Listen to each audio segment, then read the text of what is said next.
this video, I am going to tell you about the true story of the Nun movie. Watch until the end to know the real hauntings done by Nun. In the 80s, there was a church in Borley, England. Near that church, there was a rectory. Borley Rectory was a house famous for being described as the most haunted house in England. The large Gothic-style rectory in the village of Borley had been alleged to be haunted ever since it was built. Many weird things were rumored to be going on at the church, like bells ringing unexpectedly, a mysterious headless priest riding a horse, and a spectral nun haunting the halls at night. This rectory was built in 1862 to the rector of the parish of Borley and his family. It was badly damaged by fire in 1939 and demolished in 1944. A priest who lived in that rectory left it because of the fire accident. Since the former priest is gone, a new priest is now appointed to the church. Namely, he was Henry Dawson. Priest Henry comes from a far village with his wife and their 8 children. Knowing that a new priest is coming, the villagers get together and build a new rectory on the same place that was burned. On the first day, he makes a small visit to the village to look around the surrounding. Then he finds out that there is a convent near to his rectory. Many people who study in that convent go to that church as a nun. Since there was no electricity at that time, they used candles for light. The night of the first day passes without any problem. Now it's time to sleep on the next day. Just as he was about to sleep, he heard the sound of several people running fast, just like chasing someone. Then suddenly a girl knocks on the door, asking to open the door. Priest and his family now got scared. Only the priest went to open the door to tell everyone else to sleep. When he opened the door, there was a nun standing there, a nun who was very afraid and panting. She said, "Please take me inside your house and protect me for a while. Villagers are chasing me to kill." Because priest is a good person, he immediately takes that nun into the house and gives her a room to spend the night. Everyone went to sleep after that. Nun thanked the priest for helping him the next morning and left immediately. But before leaving, the priest asked the nun, "Where did you come from?" Then she replies that she came from the nearby convent. Afterwards, on that day, he went to the church and do some work. That day night, when he was about to sleep, he heard the same sound of people chasing and knocking on the door again. When he opened the door, it was the same nun who came yesterday. Even today, she says the same thing. But today, before taking her inside, the priest asks, "Who are you?" Then she says, "I'm Mary. I'm a French country girl. I came here to study as a nun. Please do this help only today." Then the priest says, "Okay, I will give you this permission only for today, but I will come to the convent tomorrow and find out about this." The next day, the priest goes to the convent in search of the girl named Mary. But that's when he comes to know that such a student is not in that convent. Then the priest went to the rectory, unable to imagine how this happened. After that, everything happens normally, but only in several nights, still someone knocks the door. Time is passing by, the priest is old now. Their rectory was damaged a little because of the First World War. After that, more dangerous things happen inside this rectory. One night, 4 daughters of the rector saw what they thought was the ghost of a nun,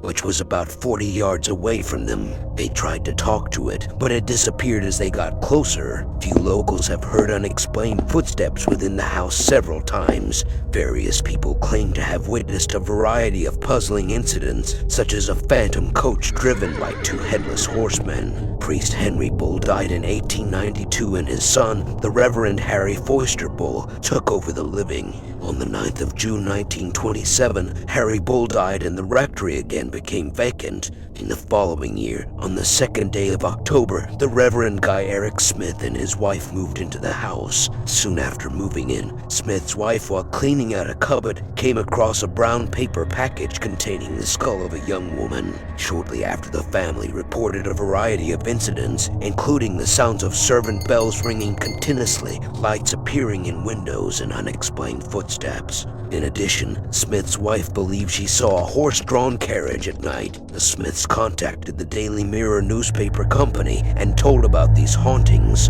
On the 10th of June 1929, the newspaper company sent a reporter who promptly wrote the first in a series of articles detailing the mysteries of Borley. The company also arranged for Harry Price, a paranormal researcher, to make his first visit to the house. He arrived on the 12th of June, and immediately phenomena of a new kind appeared, such as throwing of stones, rocks, a vase, and other objects. Spirit messages were tapped out from the frame of a mirror also. Because of this hauntings, the Smiths left Borley on the 14th of July 1929. The following year, Reverend Lionel Foyster, a first cousin of the Bulls, and his wife moved into the rectory with their adopted daughter Adelaide on the 16th of October 1930. Lionel Foyster wrote an account of various strange incidents that occurred between the time the Foysters moved in. These included bell ringing, windows shattering, throwing of stones and bottles, wall writing, and the locking of their daughter in a room with no key. Marion Foyster reported to her husband a whole range of poltergeist phenomena that included her being thrown from her bed.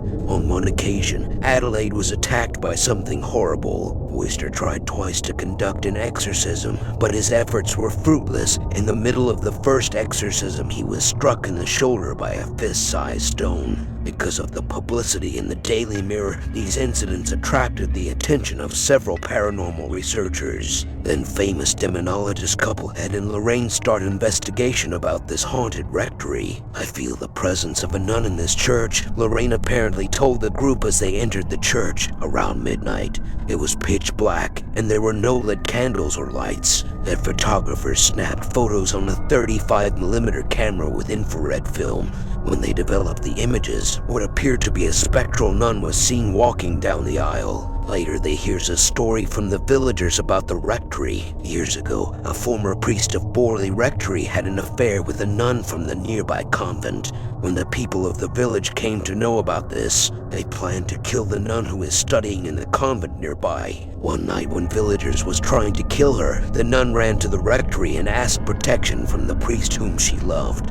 Then he also gives protection to her inside the rectory. When the villagers saw this, they planned to kill the priest first. So on that night, they hanged this priest on a huge tree in front of the rectory. In this way, the priest is killed in front of the nun's eyes. Then they buried the nun alive in the ground floor of the rectory. After burying in this way, concrete is poured on top. After knowing about this story, Ed and Lorraine start looking for the truth of this. For that, they dig holes in the ground below the rectory. Then they manage to find some bones of a woman. Then they came to the conclusion that this nun is responsible for the hauntings that happened for so long. This is the tragic flashback story of the nun, but the story of the movie is a combination of several other true horror stories. The character of the main ghost Valak is taken from this true event. Valak name is taken from a mythology. According to the Lesser Key of Solomon, a book on demonology from the 17th century, Valak is the Grand President of Hell. Because the rectory was hit during the war, Nun's spirit began to haunt the most.